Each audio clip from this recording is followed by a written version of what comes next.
काम का संबंध हमारे मन से है और मोक्ष का संबंध हमारी आत्मा से है।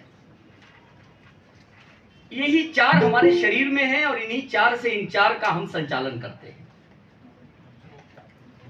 और बहुत बोल्ड होकर कहा जाए तो जो व्यक्ति जितना बुद्धिमान होता है वो व्यक्ति उतना ही धार्मिक होता है।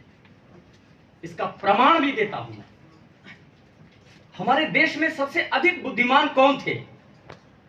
तो पहला नाम आएगा ऋषियों का, जिन्होंने वेदों का दर्शन किया था। सबसे अधिक बुद्धिमान वही थे, ये बात पूरी दुनिया मानती है।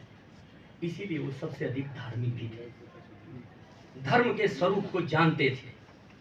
तो बुद्धि का संबंध हमारे धर्म से है और धर्म का संबंध हमारी बुद्धि से है। जब व्यक्ति धार्मिक दिखे तो समझ लेना कि यह आदमी बहुत बुद्धिमान है। दूसरा है अर्थ।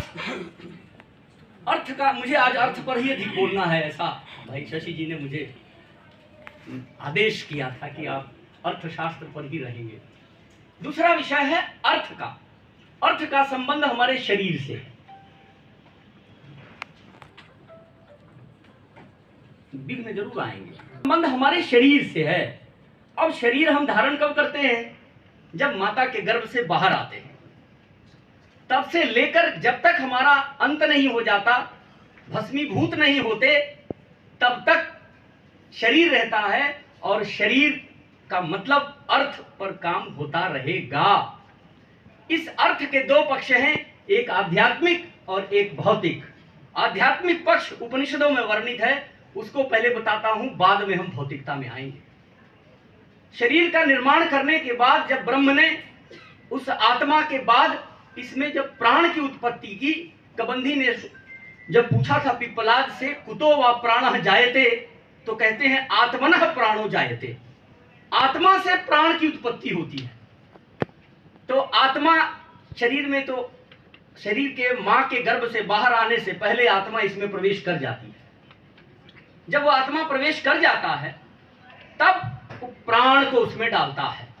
और एक प्राण, वैदिक युग में एक ही प्राण रहा जो मूल है, बाद में वो 5 भागों में विभक्त होकर व्यान अपान समान उदान आदि रूप में कार्य करता है।